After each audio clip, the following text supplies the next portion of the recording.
इस कार्यक्रम के पुण्यार्चक हैं स्वर्गीय पंडित श्री रतनलाल जी बैनाड़ा की स्मृति में बैनाड़ा उद्योग लिमिटेड, आगरा।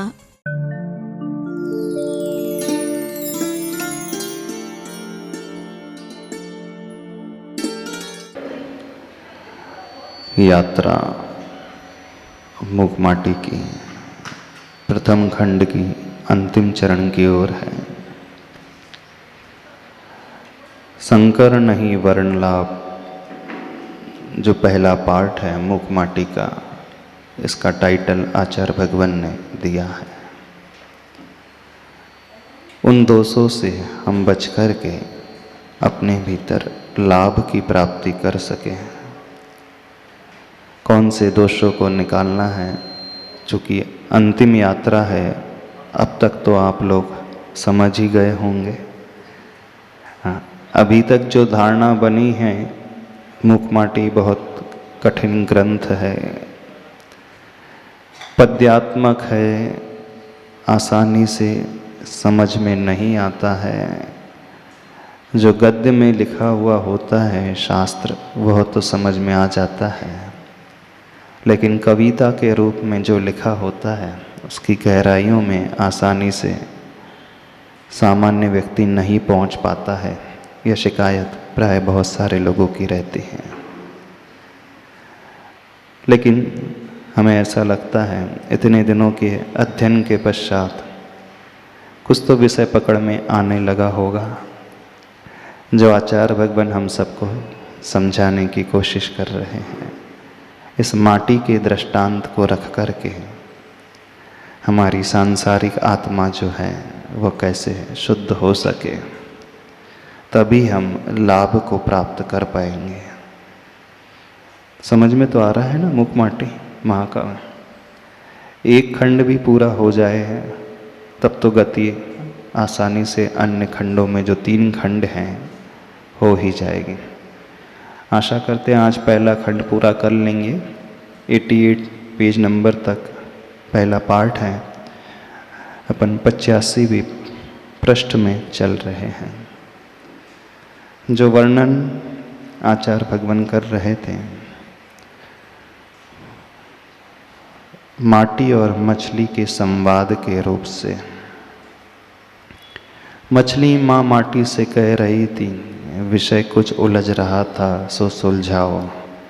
माटी अपने उपदेश की शैली में उस मछली को समझा रही थी और उसे सुन कर के मछली जो प्रतिक्रिया व्यक्त कर रही थी, ना समझ थी समझी बात माँ, उलझी थी अब सुलझी माँ।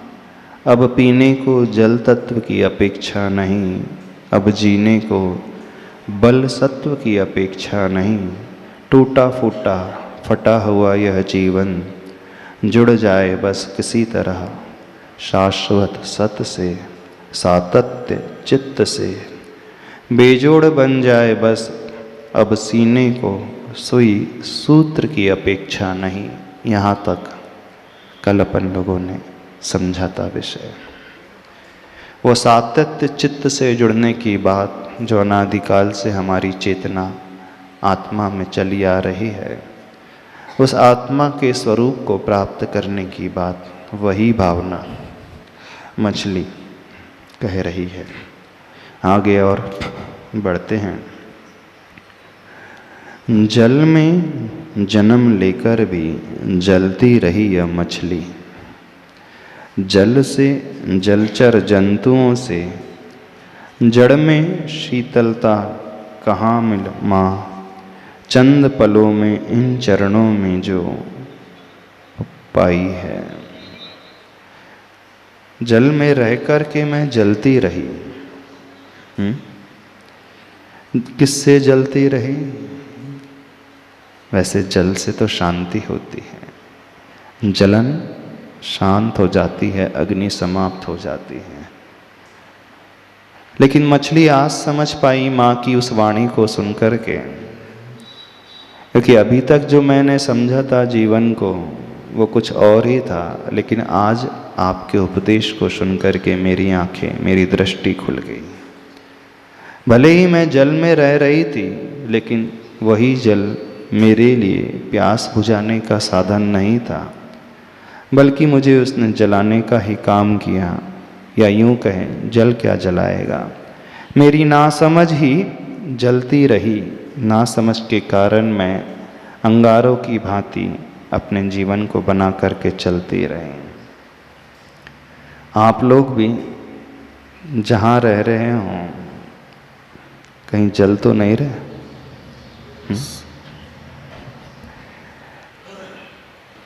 गुरु की वाणी को सुनकर, जिनवाणी को पढ़ करके, जो जिनवाणी हमारी अग्नि को शांत करने वाली होती है, दुखों को नष्ट करने वाली होती है, लेकिन उसे सुन करके, उसके पान करके भी आज तक हम अपनी पीड़ा को शांत नहीं कर पाए। कितनी बड़ी विडंबना है, नहीं है?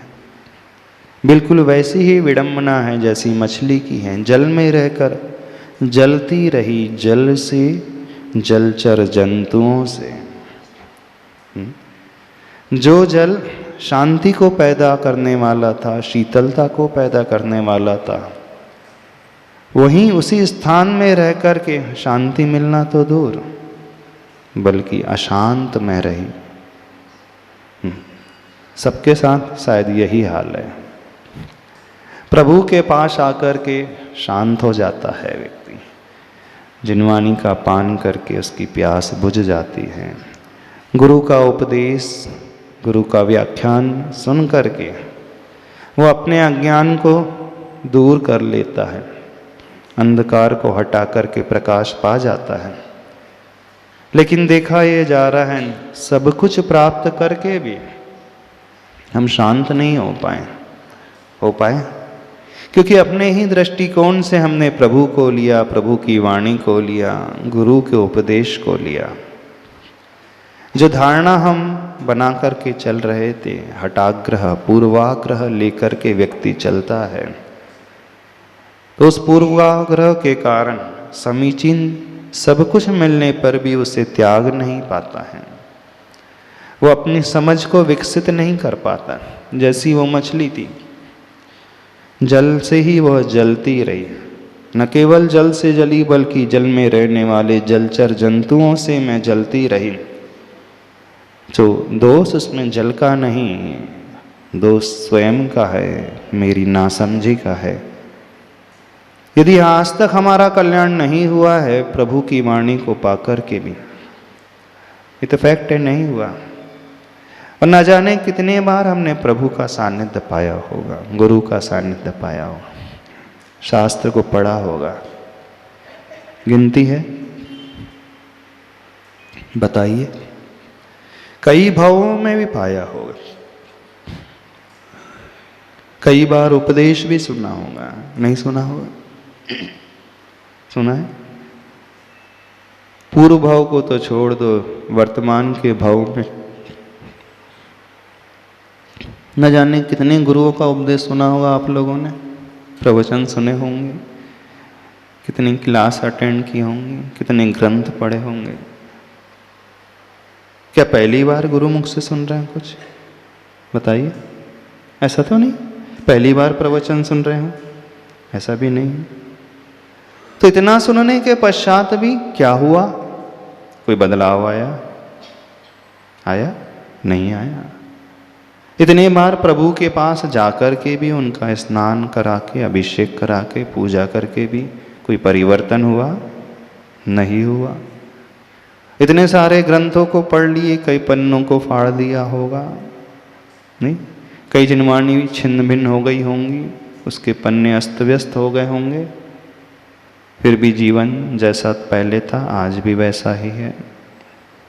किसकी कमी है? क्या शास्त्र की कमी है? गुरु की कमी है? प्रभु की कमी है? बताओ, किसकी कमी? क्यों नहीं बदले अभी तक? एक पूर्वाग्रह व्यक्ति लेकर के चलता है अहम का, और वो अहम उसे सत्य को स्वीकारने नहीं देता है। मारीची की पर्याय में भगवान महावीर का जीव नहीं स्वीकार पाया आदिनाथ प्रभु की वाणी को। जलता रहा वाणी को सुनकर के, दिव्य धनी के उपदेश को सुनकर। होना तो कल्याण था, कल्याण होना चाहिए था ना, लेकिन प्रभु की वाणी को सुनकर के वो अहम में आ गया। देखना, जो जल शांत करने वाला था अग्नि को, जो दिव्य ध्वनि उसकी यात्रा के जो दुख थे अनादि काल के, उसे नष्ट करने वाले थे, उसी दिव्य ध्वनि का पान करके उसकी भटकन और बढ़ गई। अहम जाग गया, अभी तो मैं क्यों मानूं, क्योंकि मैं स्वयं तीर्थंकर बनूंगा, अंतिम तीर्थंकर तो मुझे ही बनना है। मैं क्यों मान लूं भगवान की बात को। उपदेश गलत था क्या? नहीं, उपदेश तो सही था, फिर भी सत्य को नहीं स्वीकार पाया। अपना अहम ही उसे ले डूबा, स्वीकार नहीं पाया भगवान के उस उपदेश को, ग्रहण नहीं कर पाया। तो कई बार ऐसा ही होता है सबके साथ। न जाने कितने बार हमें सबका सानिध्य मिला है, देव गुरु शास्त्र, फिर भी हम प्यासे के प्यासे रह गए। जल में रहकर मीन प्यासी, सुन सुन मुझे आवे हंसी। आचार्य भगवान ने दूसरी कविता में लिखा है, जल में रहकर ही वह मीन प्यासी है, सुनकर के हंसी आती है। जो जल जिलाता है वही जल जला रहा है ना। जो वाणी कल्याण वाली थी वही जल, वही वाणी अपने अहम ना समझी, अपने हठाग्रह पूर्वाग्रह के कारण आत्मघात का हमने साधन बना लिया। नहीं बना लिया। कैसे साधन? क्योंकि जो वाणी जितना ऊपर ले जाती है, यदि हम उसे स्वीकारते हैं मन से, वचन से, काय से, तो वह हमारा कल्याण करने वाली साबित होती है। और उसका अभिनय कर देते हैं, आज्ञा का उल्लंघन कर देते हैं अहम के कारण, तो वही हमारा पतन का कारण भी बन जाती है। समझ रहे हो?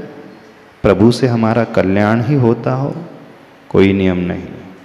गुरु के पास आकर शास्त्र से हमारा जीवन का उत्थान ही होता है, कोई नियम नहीं। देव गुरु शास्त्र हमारे बहुत बड़े पतन के कारण भी बन सकते हैं, और बने हैं। हाँ, वो नहीं बने हैं, हमारी नासमझी वो उस पतन का कारण बन करके आई है। तो आज उस मछली को बात समझ में आ गई, इस कारण वो कह रही है, जल में जन्म लेकर भी जलती रही यह मछली, जल से जलचर जंतुओं से जड़ में शीतलता कहाँ माँ। हाँ, उस जल अथवा उस जड़ में शीतलता कहाँ? क्योंकि संस्कृत में ल और ड अभेद के रूप में चलता है। लडर्योर अभेदः, एक संस्कृत में व्याकरण में सूत्र आता है। ल के स्थान में ड का प्रयोग भी कर सकते हैं, ड के स्थान में ल का प्रयोग भी कर सकते हैं। तो जल कहो जड़ कहो, बात एक ही है। जड़ में शीतलता कहाँ है? संसारी व्यक्ति को जड़ में ही शीतलता मिलती है। जड़ मतलब पुद्गल, विषय, भोग, शरीर, उसी में आनंद आता है। मछली को तो समझ में आ गया, अब आपको समझा कि नहीं बताओ? क्या समझा? नहीं समझा? समझ में आ गया? जल में शीतलता नहीं, जड़ में शीतलता नहीं, भोग में शीतलता नहीं। कितने लोग भोग छोड़ने को तैयार हैं? इंद्रियों के भोगों से ऊपर उठने को तैयार, विषयों को त्यागने के लिए तैयार। देखो, त्याग की बात तो मत किया करो आप, बस सुनाने की बात किया करो, ठीक है? जहाँ से ही त्याग का नाम आता है तो अच्छा सा नहीं लगता। लगता है अच्छा सा? नहीं, सारी सुख सुविधाएं छूट जाएंगी, जीवन का आनंद चला जाएगा, वो तृप्ति जी दूर हो जाएगी, तो फिर अच्छा सा नहीं लगता। ऐसे ही है ना? ऐसी धारणा है कि नहीं? हाँ, तो अपनी धारणा को थोड़ी बदलो। तो जड़ में शीतलता कहाँ माँ, चंद पलों में इन चरणों में जो पाई।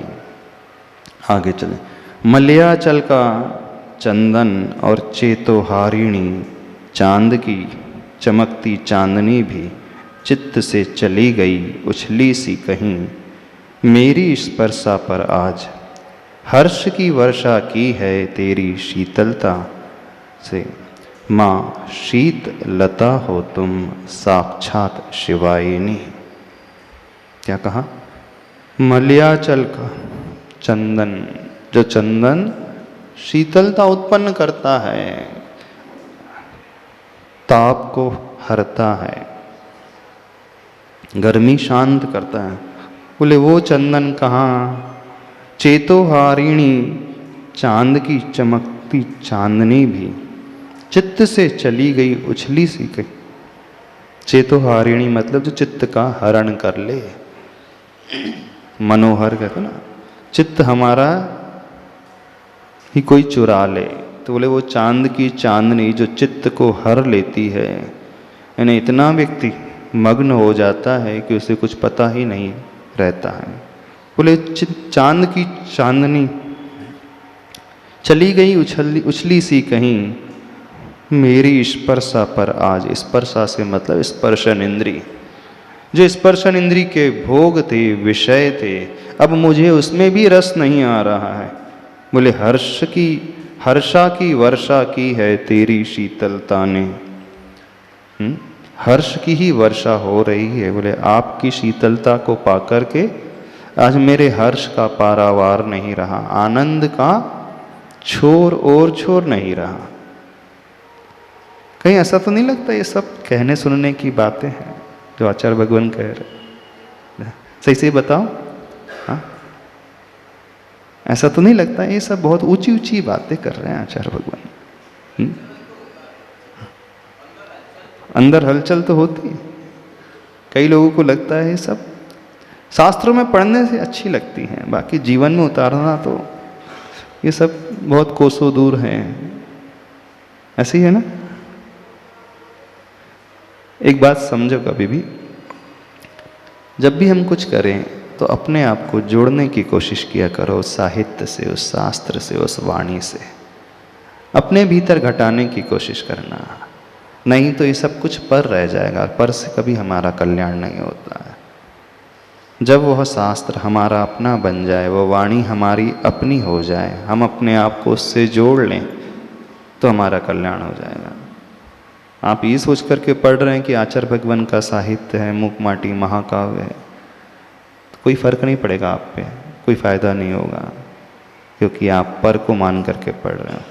पढ़ना तो उसी को है, लेकिन अपने भीतर अपने आप को रख कर के उस पात्रता में पढ़ेंगे तो बहुत ज़्यादा लाभ होगा। फिर हमारा जुड़ाव उससे हो जाएगा। हम हर पंक्ति में अपने आप को देखेंगे। अभी तो आप वो चांदनी देखोगे, मछली देखोगे, पानी देखोगे, माटी देखोगे, अपने आप को तो बहुत दूर कर दिया है। ऐसे ही नहीं? कैसा है? क्यों कवि महोदय, कैसा है? सब दूर करके रखते हों, दूर करके पढ़ते हों, दूर करके सुनते हों। ये हमारे भीतर कुछ नहीं घट रहा है, ये तो उस माटी में घट रहा है, उस मछली में घट रहा है, उस जल में घट रहा है, चांदनी में घट रहा है। हमें क्या लेना देना इससे? यदि ऐसी धारणा से पढ़ोगे तो किसी भी शास्त्र स्वाध्याय का कोई भी लाभ नहीं होगा। समझ रहे हो? तो जो भी हम पढ़ें उसे अपने भीतर देखने की कोशिश करें। तो हर्षा की वर्षा की है तेरी शीतलता ने, माँ शीत लता हो तुम।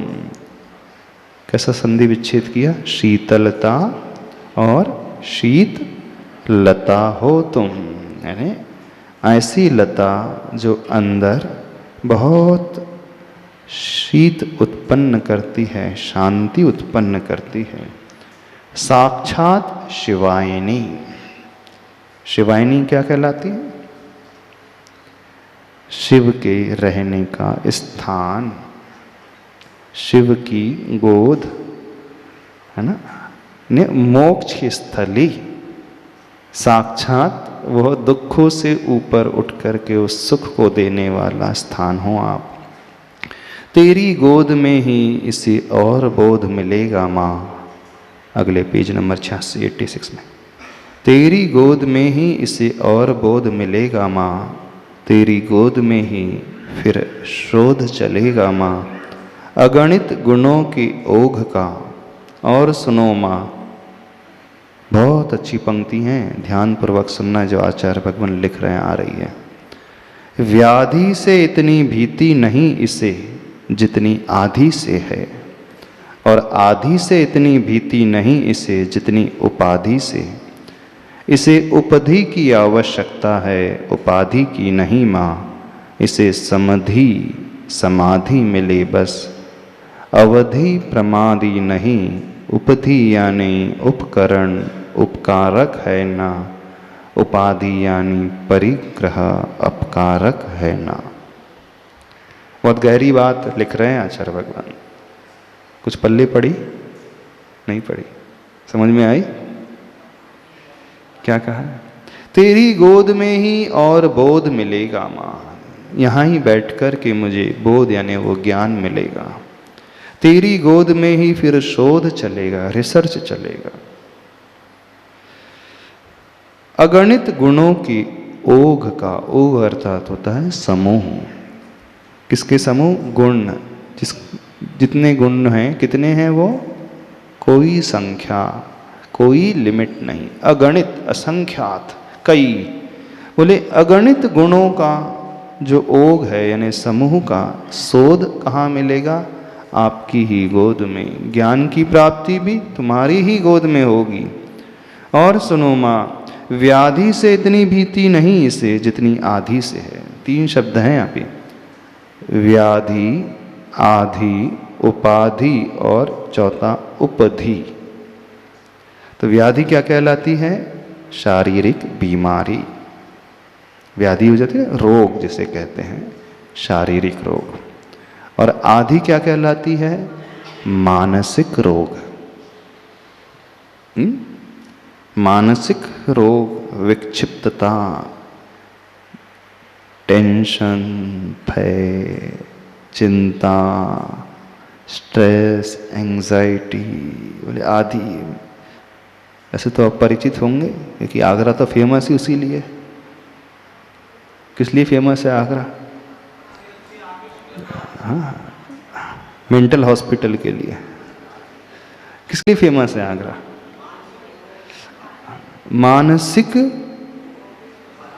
मानसिक रोगों के सुधार के लिए। इतनी अच्छी हिंदी बोलेंगे तो किसी को समझ में नहीं आएगा क्या बोल दिया। हाँ, आप पागल खाना बोलेंगे तो तब समझ में आता है। हाँ, अब समझ में आ गया। जैसे उसको बोले मानसिक रोग सुधार ग्रह, बोले ये क्या बला आ गई? ये क्या होता है? हाँ, बोले ये तो समझ में नहीं आता। हाँ, पागल खाना तुरंत समझ में आता है। तो आगरा किसके लिए फेमस है? किसके लिए फेमस है? पेठे के लिए कि पागल खाने के लिए? पागल खाना मतलब मानसिक विक्षिप्तता, मानसिक रोग। आज दुनिया में हर व्यक्ति प्रायः पागल है। मानसिक रोग से तो ग्रसित है। चिंता है, शोक है, भय है, ईर्ष्या है, तनाव है, स्ट्रेस है। ये सब क्या है? आदि मानसिक रोग। शारीरिक रोग इतने खतरनाक नहीं होते, भयंकर नहीं होते जितने मानसिक। शारीरिक रोग की दवा तो बहुत इजीली हो जाती है, लेकिन जब मानसिक रोग हो जाते हैं तो अच्छे अपनी धारणा को नहीं छोड़ पाते। आप रोगी हो कि नहीं? कैसे नहीं हो रोगी? सब रोगी बैठे हैं। किसी को बहुत कोई चिंता लगी है, कोई डरता है, कोई तनाव में ही जीता है और कोई डिप्रेशन में पहुंच जाता है। बस अंतर इतना होता है, जिसकी डिग्री बहुत ज़्यादा बढ़ जाती तो वो पागल घोषित हो जाता है, और जो थोड़े कंट्रोल में रहते हैं तो वो अघोषित क्या है? पागल। एक घोषित पागल होता है, एक अघोषित पागल होता है। तो जो घोषित हो गया वो पूर्ण रूप से पागल कहलाता है, और जो पूर्ण रूप से नहीं है, आधा है, थोड़ा है, बहुत है, तो वो अघोषित पागल है। तो सारे के सारे प्राय दुनिया वाले अघोषित पागल हैं, आधि से ग्रसित हैं, यानी मानसिक बीमारी से ग्रसित। तो वो कह रही व्याधि से इतनी भीति नहीं इसे जितनी आधि से है, और आधि से इतनी भीति नहीं इसे जितनी उपाधि से। उपाधि अब और भयंकर चीज आ गई। वो दिखती बड़ी अच्छी है, टाइटल, हाँ, फलाना चंद, महान आत्मा, दया के अवतार हैं, है ना, बहुत ईमानदार हैं, बहुत सहिष्णु हैं, बहुत भोले हैं, बहुत, तो जो विशेषण लग जाते हैं ना किसी के आगे, हर कोई विशेषण चाहता है कि नहीं चाहता अपने साथ। सामान्य तो कोई रहना ही नहीं चाहता, हर कोई विशेष बनना चाहता है। और विशेष कैसे बना जाता है? विशेषण से। तो विशेषण मतलब कुछ उपाधि दे दी जाती है। तो बोले उपाधि और खतरनाक। क्यों उपाधि और खतरनाक? आदि में तो ये समझ में आता कि मानसिक विक्षिप्तता है, टेंशन है, तनाव है, लेकिन उपाधि में तो और भी नहीं समझ में आता, क्योंकि वो दिखती बिल्कुल बहुत सुंदर है और अंदर से वो जहरीली। एक किम्पाक फल होता है जो दिखने में बहुत सुंदर होता है, उसकी सुगंधी भी बहुत अच्छी आती है और स्वाद भी बहुत अच्छा होता है, लेकिन उसके भीतर जहर होता है कि जैसे ही उसे खा ले कोई तो मरण हो जाएगा। न उसकी दुर्गंध है, न उसका रूप बदरूप है, न कलर कैसा भी ऐसा नहीं है, सब कुछ बहुत सुंदर है, लेकिन उसका प्रभाव जो होता है, रिजल्ट जो है, मरण के साथ होता है। तो ऐसे ही होती है उपाधि। जो टाइटल मिलता है देखने में तो बड़ा रोचक लगता है, बड़ी प्रसन्नता होती है, फलाने को क्या टाइटल मिल गया, बड़ा खुश होता है व्यक्ति। यदि उसे टाइटल ना दे जाए तो रूठ जाता है, विशेषण न लगा करके बात की जाए तो उसे खराब सा लगने लगता है, और जैसे कोई टाइटल आ जाता है तो उसे बड़ा अच्छा लगने लगता है, हाँ मैं ऐसा हूँ, मैं वैसा हूँ। तो आचार्य भगवान कह रही सबसे खतरनाक है उस किम्पाक फल की भांति है जो देखने में बड़ी सुंदर है लेकिन फल करे अति गंभीर। लेकिन हर व्यक्ति वो ही चाह रहा है। एक बहुत अच्छा संस्मरण सुनाते हैं। जब आचार्य भगवान दीक्षा के पश्चात बुंदेलखंड के प्रवास में आए, 1980 के आसपास से सिद्धांत ग्रंथों की वाचना आचार्य भगवान करते थे। सठखंडागम ग्रंथ धवला है, जय धवला आदि है, महाबंद आदि ग्रंथ है। बड़े बड़े सिद्धांत शास्त्री पंडित जी उन वाचनाओं में बैठते थे। 80 से 84 87 तक लगभग एक पूरा कार्य चलता रहा।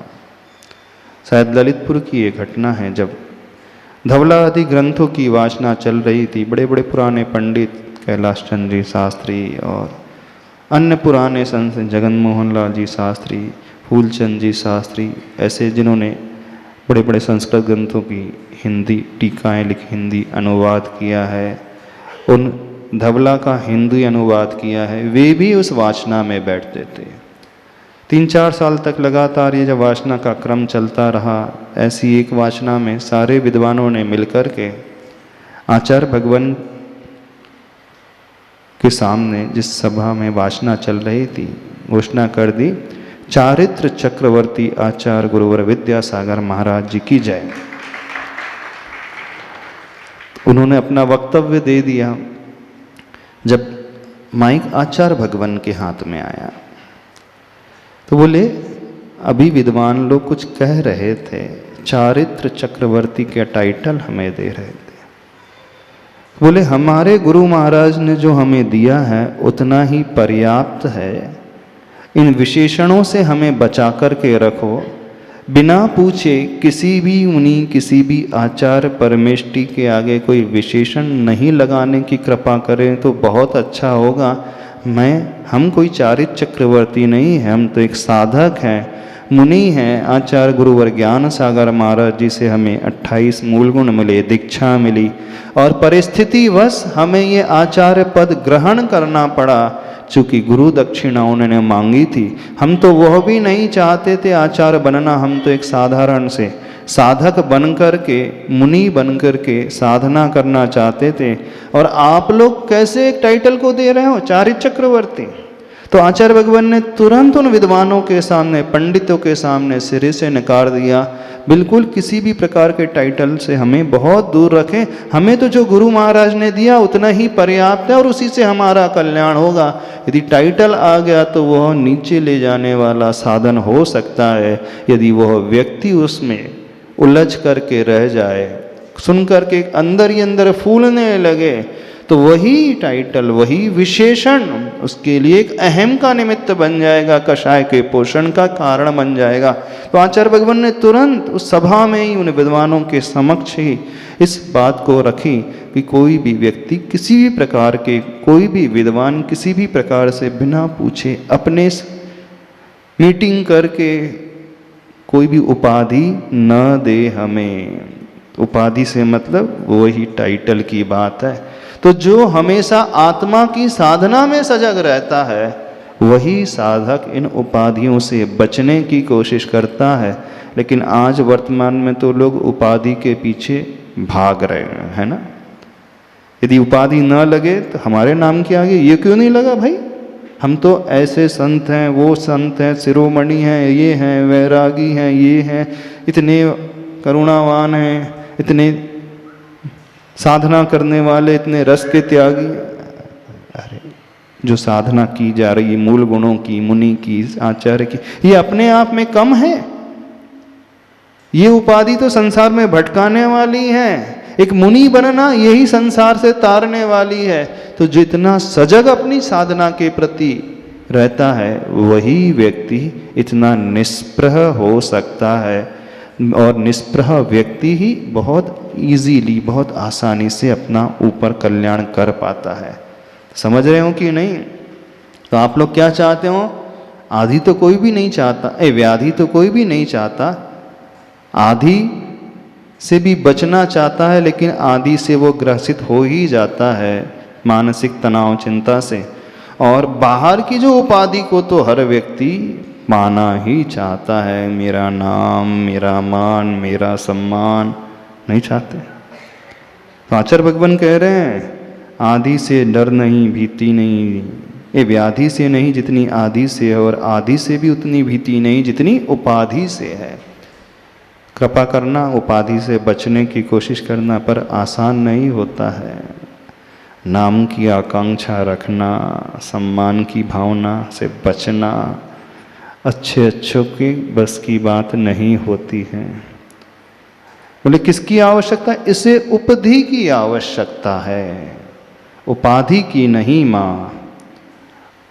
उपधि मतलब क्या, नीचे खोल रहे हैं, इसे समधि, समाधि मिले बस, अवधि प्रमादी नहीं। उपधि यानी उपकरण, उपकारक है ना, उपाधि यानी परिग्रह, अपकारक है ना। उपधि का मतलब उपकरण जो होते हैं। पिच्छी क्या है, मुनि महाराज का उपकरण है। कौन सा उपकरण, संयम उपकरण। कमंडलो उपकरण है, शौचोपकरण। और शास्त्र उपकरण है, शास्त्र जो है ज्ञान के लिए उपकरण। तो तीन ही उपधि होती हैं, पिच्छी, कमंडलु और शास्त्र। इसके अलावा और कोई उपकरण नहीं होते हैं। ये तीन के माध्यम से तो उपकार होता है आत्मा का, इससे संयम की रक्षा होती है, जीवों की अहिंसा पलती है, शास्त्र से उपयोग लगा रहता है। अब इसको छोड़ करके यदि मोबाइल आ जाए तो, लैपटॉप आ जाए तो क्या है, वो उपकरण नहीं है, वो क्या है, परिग्रह है। एसी आ जाए, हीटर आ जाए तो क्या है, फैन आ जाए, कूलर आ जाए, वो क्या है, उपकरण है। उपकरण नहीं है, वो सब हिंसा के साधन है, परिग्रह है। तो तीन ही उपकरण हैं। ये तो बहिरंग उपकरण है, और फिर अंतरंग जो उपकरण होते हैं, ओवियरणम जिनमंगे लिंगम जहजाद रूप मिदिवनिदम गुरु वैणम पी विनो सुत्तच्छैनम च नित्तिट्ठ। अंतरंग के उपकरण जो हैं विनय है, गुरु के द्वारा दिया हुआ सूत्र वचन है, यथाजात लिंग है, और शास्त्र का स्वाध्याय करना। ये अंतरंग उपकरण, इन्हीं के माध्यम से साधु का कल्याण होता है।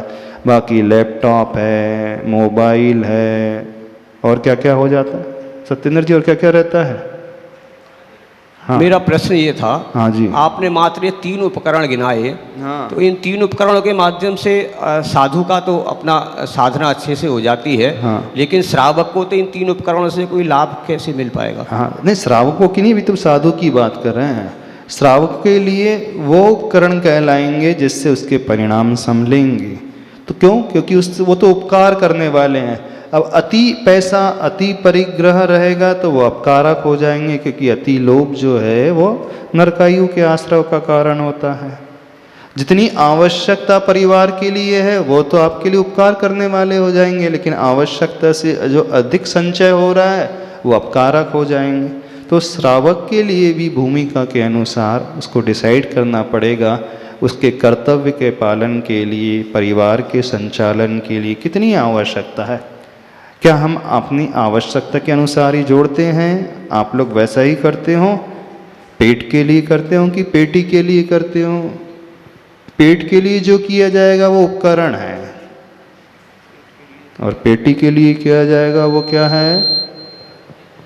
उपाधि है, परिग्रह है, अपकरण है, अपकारक है, अपकरण करने वाले। समझ में आ रही है बात? नहीं समझ में आ रही? अब साधु हो करके हम मोबाइल रखने लगे हैं तो उपकार होगा, कंप्यूटर रखने लगे, लैपटॉप रखने लगे, टैबलेट रखने लगे, और ना जाने क्या क्या रख लेंगे, सोने की माला, चांदी की माला, फलानी माला, ये वो। तो ये उपकरण की श्रेणी में नहीं आएंगे, तो अपकरण की श्रेणी में आ जाएंगे, अपकार करने वाले होंगे, परिग्रह की श्रेणी में।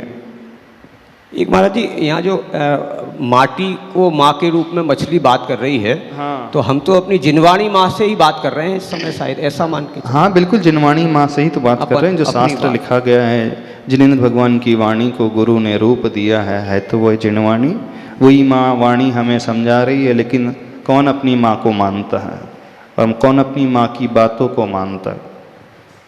ना आप मानते, ना आपके बच्चे मानते। लेकिन माँ को तो मानते हैं, माँ की बात नहीं मानते, अलग बात है। हाँ, माँ को तो मानते, लेकिन माँ की बातों को नहीं मानते। तो ऐसे बच्चे का किस काम के? बहुत शैतान होते हैं महाराज जी ऐसे। हाँ, बहुत शैतान होते हैं। जी महाराज। देख लो, आप भी बहुत शैतान की श्रेणी में आते हो, क्योंकि जिनवाणी बाँ की बात तो आप भी नहीं मानते हो, है ना? सारे के सारे मानते जिनवाणी माँ की बात? नहीं मानते। पापों का त्याग करना चाहिए, कोई नहीं त्याग करता। निवृत्त नियमों को ग्रहण करना चाहिए, कोई नहीं ग्रहण करता है। कषायों पे विजय करना चाहिए, कंट्रोल करना चाहिए, कोई नहीं करता है। कोई नहीं मानता माँ की बातों को, जिनवाणी माँ की बात। सारे के सारे शैतान हैं, ऊधमी हैं, पूत नहीं है, कपूत हैं। ऐसी है, जो बातें नहीं मानेगा तो पूत की श्रेणी में, सपूत की श्रेणी में आएगा।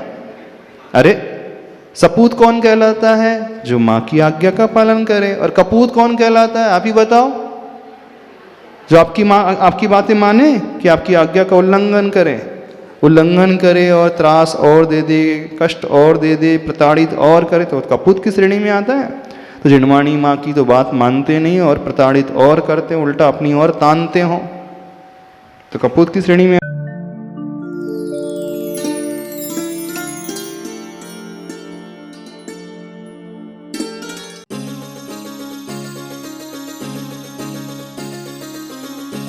इस कार्यक्रम के पुण्यार्चक थे स्वर्गीय पंडित श्री रतनलाल जी बेनाड़ा की स्मृति में बेनाड़ा उद्योग लिमिटेड, आगरा।